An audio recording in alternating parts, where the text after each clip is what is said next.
Book 7. Descend from heaven, Urania, by that name, if rightly thou art called, whose voice divine following, above the Olympian hill I soar, above the flight of Pegasian wing. The meaning, not the name, I call, for thou, nor of the Muses 9, nor on the top of old Olympus dwellest, but heavenly born, before the hills appeared, or fountain flowed, thou with eternal wisdom didst converse, wisdom thy sister, and with her didst play, in presence of the Almighty Father, pleased with thy celestial song. Upled by thee into the heaven of heavens I have presumed, an earthly guest, and drawn imperial air, thy tempering with like safety guided down, return me to my native element. Lest from this flying steed unreined, as once Bellerophon, though from a lower clime, dismounted, on the Alaean field I fall, erroneous there to wander, and forlorn. Half yet remains unsung, but narrower bound within the visible diurnal sphere, standing on earth not wrapped above the pole, more safe I sing with mortal voice, unchanged to hoarse or mute, though fallen on evil days though fallen, and evil tongues. In darkness, and with dangers compassed round, and solitude, yet not alone, while thou visitest my slumbers nightly, or when morn purples the east, still govern thou my song, Urania, and fit audience find, though few. But drive far off the barbarous dissonance of Bacchus and his revellers, the race of that wild rout that tore the Thracian bard in Rhodope, where woods and rocks had ears to rapture, till the savage clamour drowned both harp and voice.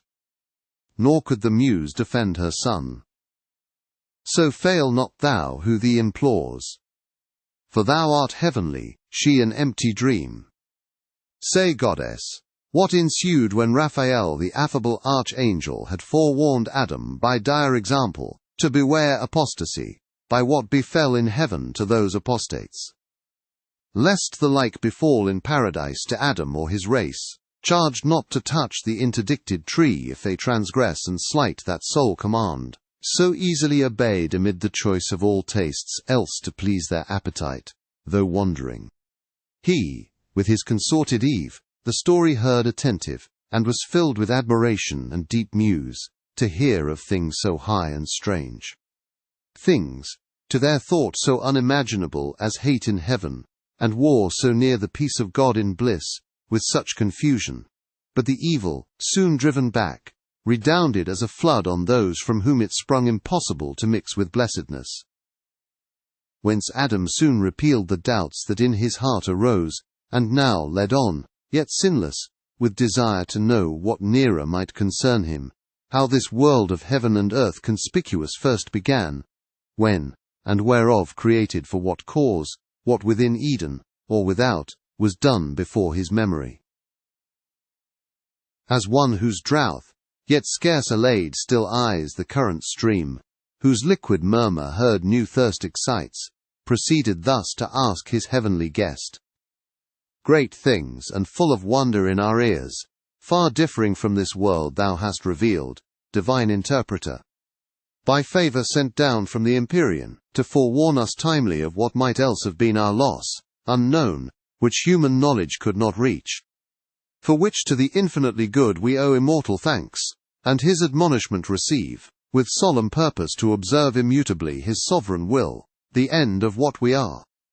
But since thou hast vouchsafed gently for our instruction to impart things above earthly thought, which yet concerned our knowing as to highest wisdom seemed deign to descend now lower, and relate what may no less perhaps avail us, known how first began this heaven, which we behold distant so high, with moving fires adorned innumerable, and this which yields or fills all space, the ambient air wide interfused embracing round this florid earth, what cause moved the Creator, in his holy rest through all eternity, so late to build in chaos and the work begun, how soon absolved if unforbid thou mayest unfold, what we, not to explore the secrets ask of his eternal empire, but the more to magnify his works the more we know, and the great light of day yet wants to run, much of his race though steep, suspense in heaven, held by thy voice, thy potent voice he hears, and longer will delay to hear thee tell his generation,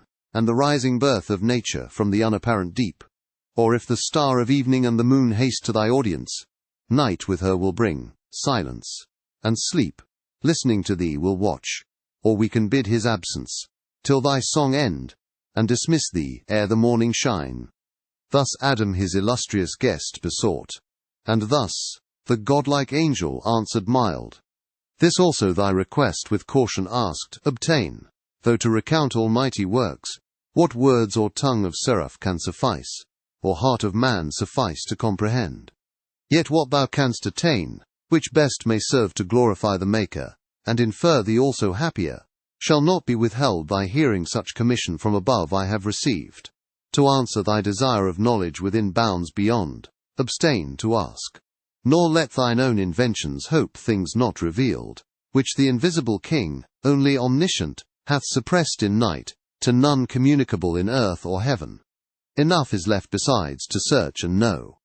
But knowledge is as food, and needs no less her temperance over appetite, to know in measure what the mind may well contain, oppresses else with surfeit, and soon turns wisdom to folly, as nourishment to wind. Know then, that after Lucifer from heaven, so call him brighter once amidst the host of angels, than that star the stars among, fell with his flaming legions through the deep, into his place, and the great sun returned victorious with his saints.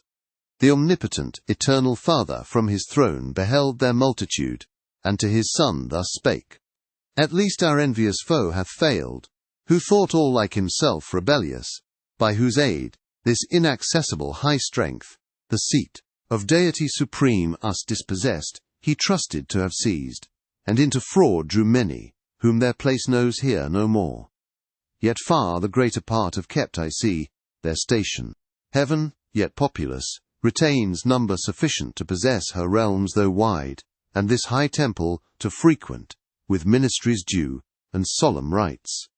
But, lest his heart exalt him in the harm already done, to have dispeopled heaven, my damage fondly deemed, I can repair that detriment, if such it be to lose self-lost, and in a moment will create another world, out of one man a race of men innumerable, there to dwell, not here, till by degrees of merit raised, they open to themselves at length the way, up hither, under long obedience tried.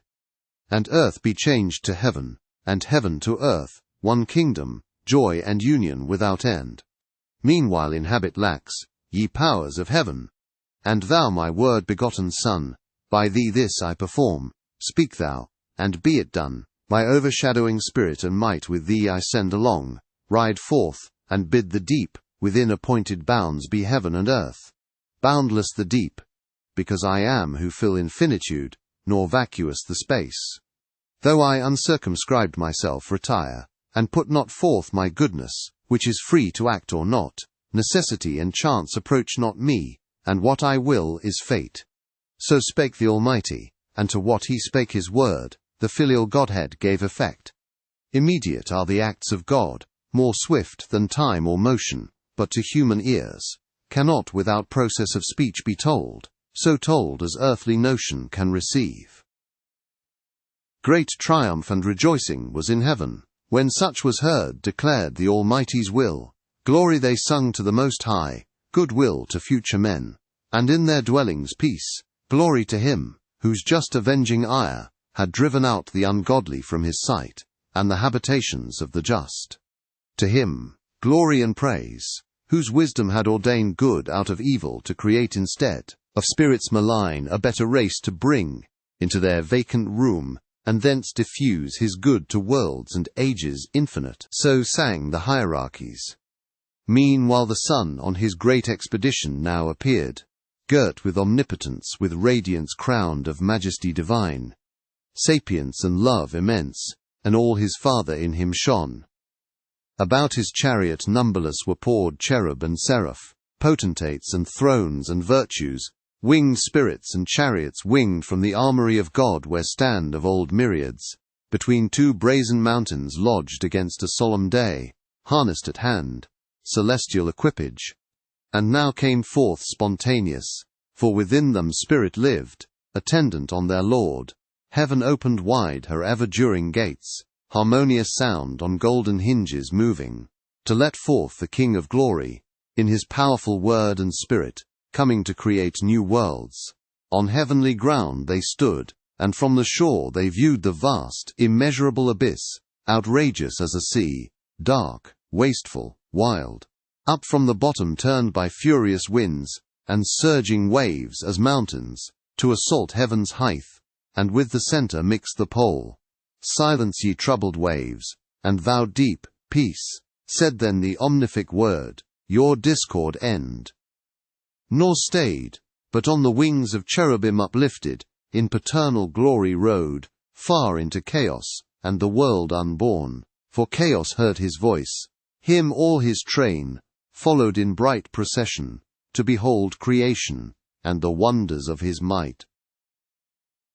Then stayed the fervid wheels, and in his hand he took the golden compasses, prepared, in God's eternal store, to circumscribe this universe, and all created things. One foot he centered, and the other turned round, through the vast profundity obscure, and said, thus far extend, thus far thy bounds, this be thy just circumference, O world. Thus God the heaven created, thus the earth, matter unformed and void. Darkness profound covered the abyss, but on the watery calm, his brooding wings the Spirit of God outspread, and vital virtue infused, and vital warmth, throughout the fluid mass, but downward purged, the black Tartareous cold infernal dregs, adverse to life, then founded, then conglobed, like things to like. The rest to several place disparted, and between spun out the air, and earth self-balanced on her centre hung. Let there be light, said God, and forthwith light ethereal, first of things quintessence pure, sprung from the deep, and from her native east to journey through the airy gloom began, sphered in a radiant cloud, for yet the sun was not, she in a cloudy tabernacle sojourned the while. God saw the light was good, and light from darkness by the hemisphere divided, light the day, and darkness night, he named. Thus was the first day even and morn, nor passed uncelebrated, nor unsung by the celestial choirs, when orient light exhaling first from darkness they beheld, birthday of heaven and earth. With joy and shout the hollow universal orb they filled, and touched their golden harps, and hymning praised God and his works, Creator hymn they sung, both when first evening was, and when first morn. Again, God said, let there be firmament amid the waters, and let it divide the waters from the waters, and God made the firmament, expanse of liquid, pure, transparent elemental air, diffused in circuit, to the uttermost convex of this great round, partition firm and sure, the waters underneath from those above dividing, for as earth, so he the world, built on circumfluous waters calm, in wide crystalline ocean, and the loud misrule of chaos far removed, lest fierce extremes contiguous might distemper the whole frame, and heaven he named the firmament, so even, and morning chorus sung the second day. The earth was formed, but in the womb as yet of waters, embryon immature involved, appeared not. Over all the face of earth, main ocean flowed, not idle, but with warm prolific humour softening all her globe. Fermented the great mother to conceive, satiate with genial moisture. When God said, be gathered now ye waters under heaven into one place, and let dry land appear. Immediately the mountains huge appear, emergent, and their broad bare backs upheave into the clouds. Their tops ascend the sky, so high as heaved the tumid hills, so low down sunk a hollow bottom broad and deep, capacious bed of waters. Thither they hasted with glad precipitance, uprolled, as drops on dust conglobing from the dry. Part rise in crystal wall, or ridge direct, for haste. Such flight the great command impressed on the swift floods. As armies at the call of trumpet, for of armies thou hast heard, troop to their standard so the watery throng, wave rolling after wave, where way they found. If steep, with torrent rapture, if through plain, soft ebbing.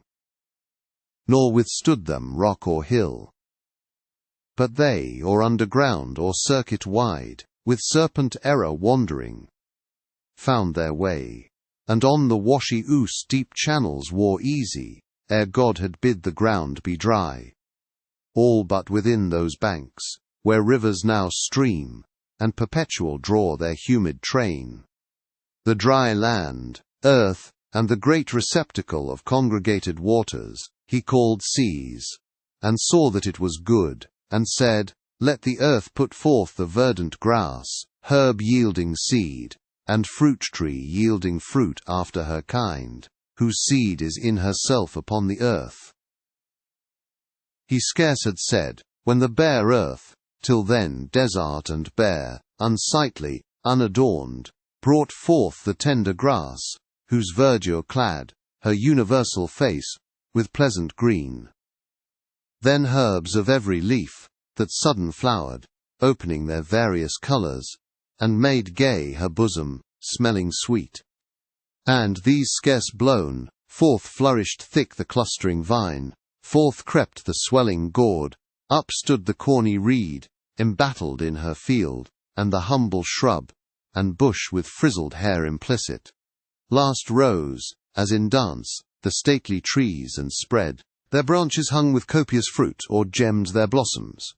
With high woods the hills were crowned, with tufts the valleys, and each fountainside, with borders long the rivers, that earth now seemed like to heaven, a seat where gods might dwell, or wander with delight, and love to haunt her sacred shades, though God had yet not reigned upon the earth, and man to till the ground none was. But from the earth a dewy mist went up, and watered all the ground, and each plant of the field which, ere it was in the earth, God made, and every herb before it grew on the green stem. God saw that it was good, so even and morn recorded the third day.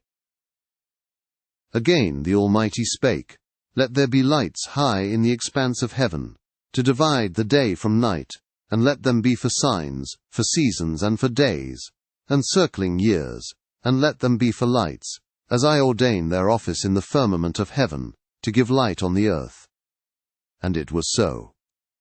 And God made 2 great lights, great for their use to man, the greater to have rule by day, the less by night altern, and made the stars, and set them in the firmament of heaven to illuminate the earth, and rule the day in their vicissitude, and rule the night, and light from darkness to divide. God saw, surveying his great work, that it was good, for of celestial bodies, first the sun, a mighty sphere he framed, unlightsome first, though of ethereal mould, then formed the moon globose, and every magnitude of stars, and sowed with stars the heaven, thick as a field. Of light by far the greater part he took, transplanted from her cloudy shrine, and placed in the sun's orb, made porous to receive, and drink the liquid light. Firm to retain her gathered beams, great palace now of light. Hither, as to their fountain, other stars repairing, in their golden urns draw light, and hence the morning planet gilds her horns. By tincture or reflection they augment, their small peculiar, though from human sight, so far remote with diminution seen. First in his east the glorious lamp was seen, regent of day, and all the horizon round invested with bright rays, jocund to run his longitude through heaven's high road. The grey dawn and the Pleiades before him danced, shedding sweet influence. Less bright the moon, but opposite in levelled west was set, his mirror with full face borrowing her light from him for other light. She needed none in that aspect, and still that distance keeps, till night. Then in the east her turn she shines, revolved on heaven's great axle, and her reign with 1,000 lesser lights dividual holds, with 1,000 stars, that then appeared spangling the hemisphere. Then first adorned, with their bright luminaries that set and rose, glad evening and glad morn crowned the 4th day. And God said, Let the waters generate reptile with spawn abundant, living soul, and let fowl fly above the earth, with wings displayed on the open firmament of heaven. And God created the great whales, and each soul living, each that crept, which plenteously the waters generated by their kinds, and every bird of wing after his kind. and saw that it was good, and blessed them, saying, Be fruitful, multiply, and in the seas, and lakes and running streams, the waters fill. And let the fowl be multiplied on the earth. Forthwith the sounds and seas, each creek and bay, with fry innumerable swarm, and shoals, of fish that with their fins and shining scales, glide under the green wave, in skulls that oft bank the mid-sea, part single, or with mate, graze the seaweed their pasture, and through groves of coral stray.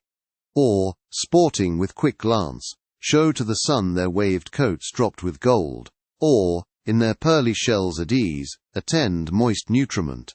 Or under rocks their food, in jointed armour watch, on smooth the seal, and bended dolphins play, part huge of bulk, wallowing unwieldy, enormous in their gait, tempest the ocean, there, Leviathan, hugest of living creatures on the deep, stretched like a promontory sleeps or swims, and seems a moving land, and at his gills draws in, and at his trunk spouts out a sea. Meanwhile the tepid caves and fens and shores their brood as numerous hatch, from the egg that soon bursting with kindly rupture forth disclosed. Their callow young, but feathered soon and fledge, they summed their pens, and soaring the air sublime, with clang despised the ground, under a cloud in prospect. There the eagle and the stork on cliffs and cedar tops their eyries build, part loosely wing the region, part more wise in common, ranged in figure wedge their way, intelligent of seasons, and set forth their airy caravan, high over seas flying and over lands, with mutual wing easing their flight. So steers the prudent crane, her annual voyage, borne on winds the air floats as they pass, fanned with unnumbered plumes. From branch to branch the smaller birds with song solaced the woods, and spread their painted wings till even. Nor then the solemn nightingale ceased warbling, but all night tuned her soft lays. Others, on silver lakes and rivers, bathed their downy breast, the swan with arched neck. Between her white wings mantling proudly, rose her state with oary feet. Yet oft they quit the dank, and rising on stiff pennons, tower the mid-aerial sky. Others on ground walked firm the crested cock, whose clarion sounds the silent hours, and the other whose gay train adorns him, coloured with the florid hue of rainbows and starry eyes. The waters thus with fish replenished, and the air with fowl, evening and morn solemnized the 5th day. The 6th, and of creation last, arose, with evening harps and matin, when God said, Let the earth bring forth soul living in her kind, cattle and creeping things, and beast of the earth, each in their kind. The earth obeyed, and straight opening her fertile womb teemed at a birth. Innumerous living creatures, perfect forms, limbed and full grown. Out of the ground uprose, as from his lair, the wild beast where he wons, in forest wild, in thicket, brake, or den. Among the trees in pairs they rose, they walked, the cattle in the fields and meadows green, those rare and solitary, these in flocks, pasturing at once, and in broad herds upsprung. The grassy clods now carved, now half appeared, the tawny lion pouring to get free his hinder parts, then springs as broke from bonds, and rampant shakes his brinded mane. The ounce, the leopard and the tiger as the mole rising, the crumbled earth above them threw in hillocks. The swift stag from underground bore up his branching head scarce from his mould. Behemoth, biggest born of earth, upheaved his vastness, fleeced the flocks and bleating rose, as plants.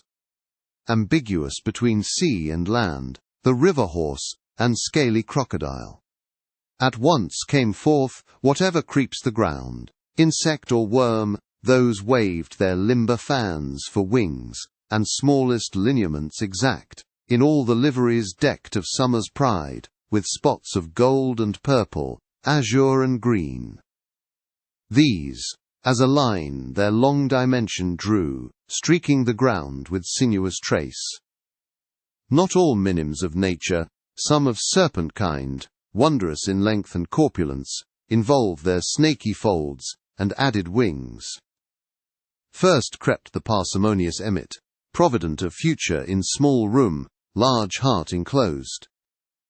Pattern of just equality perhaps hereafter, joined in her popular tribes of commonalty swarming, next appeared the female bee, that feeds her husband drone deliciously, and builds her waxen cells with honey stored.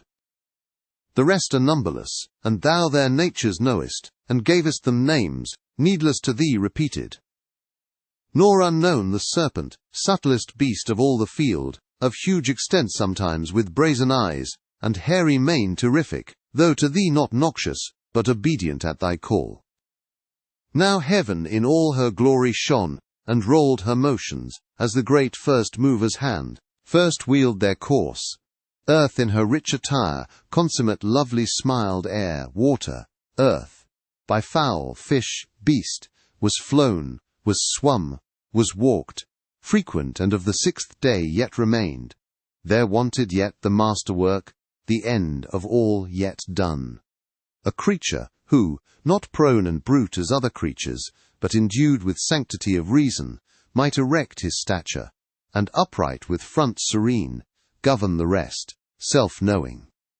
And from thence magnanimous to correspond with heaven, but grateful to acknowledge whence his good descends, thither with heart and voice, and eyes directed in devotion, to adore and worship God supreme, who made him chief of all his works.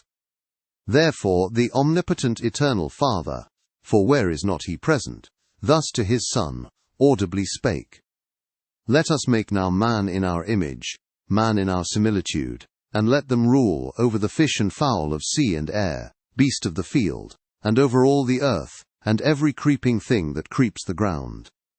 This said, he formed thee, Adam, thee, O man, dust of the ground, and in thy nostrils breathed the breath of life. In his own image he created thee, in the image of God express, and thou becamest a living soul. Male he created thee, but thy consort female, for race. Then blessed mankind, and said, Be fruitful, multiply, and fill the earth. Subdue it, and throughout dominion hold, over fish of the sea, and fowl of the air, and every living thing that moves on the earth. Wherever thus created, for no place is yet distinct by name, thence, as thou knowest, he brought thee into this delicious grove, this garden, planted with the trees of God, delectable both to behold and taste, and freely all their pleasant fruit for food gave thee. All sorts are here, that all the earth yields, variety without end, but of the tree, which, tasted, works knowledge of good and evil. Thou mayest not in the day thou eatest, thou diest.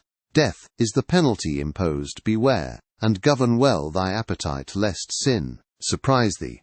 And her black attendant Death, here finished he, and all that he had made viewed, and behold all was entirely good.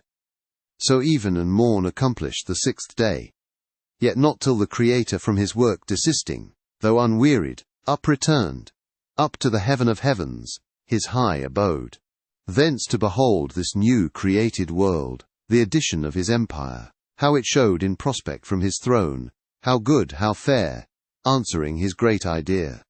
Up he rode, followed with acclamation, and the sound symphonious of 10,000 harps, that tuned angelic harmonies. The earth, the air, resounded, thou rememberest, for thou heardst. The heavens and all the constellations rung, the planets in their station listening stood, while the bright pomp ascended jubilant. Open ye everlasting gates, they sung, open ye heavens. Your living doors let in the great Creator from his work returned magnificent. His 6 days' work, a world open, and henceforth oft for God will deign, to visit oft the dwellings of just men. Delighted and with frequent intercourse, thither will send his winged messengers on errands of supernal grace. So sung the glorious train ascending. He through heaven, that opened wide her blazing portals, led to God's eternal house direct the way. A broad and ample road whose dust is gold and pavement stars, as stars to thee appear, seen in the galaxy, that Milky Way, which nightly, as a circling zone, thou seest powdered with stars. And now on earth the 7th evening arose in Eden, for the sun was set, and twilight from the east came on, forerunning night. When at the holy mount of heaven's high-seated top, the imperial throne of Godhead, fixed for ever firm and sure, the filial power arrived, and sat him down with his great Father. For he also went invisible, yet stayed. Such privilege hath omnipresence, and the work ordained, author and end of all things, and from work now resting, blessed and hallowed the seventh day, as resting on that day from all his work, but not in silence wholly kept.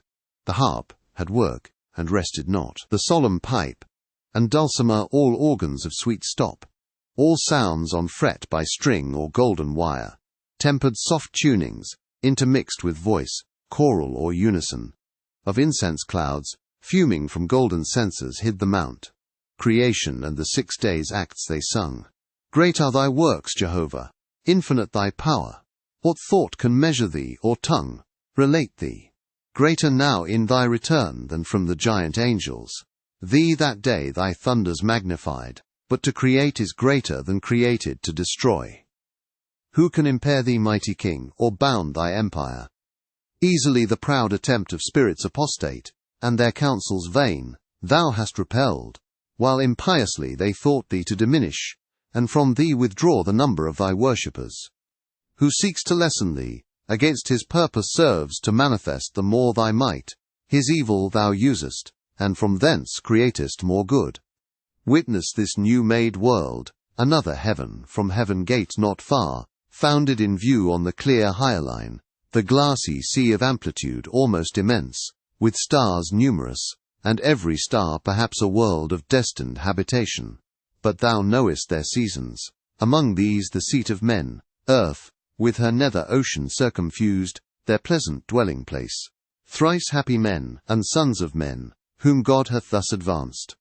Created in his image, there to dwell and worship him, and in reward to rule, over his works, on earth, in sea or air, and multiply a race of worshippers, holy and just. Thrice happy, if they know their happiness, and persevere upright. So sung they, and the empyrean rung with hallelujahs. Thus was Sabbath kept. And thy request think now fulfilled, that asked, how first this world and face of things began, and what before thy memory was done from the beginning, that posterity, informed by thee, might know, if else thou seekest aught not surpassing human measure, say.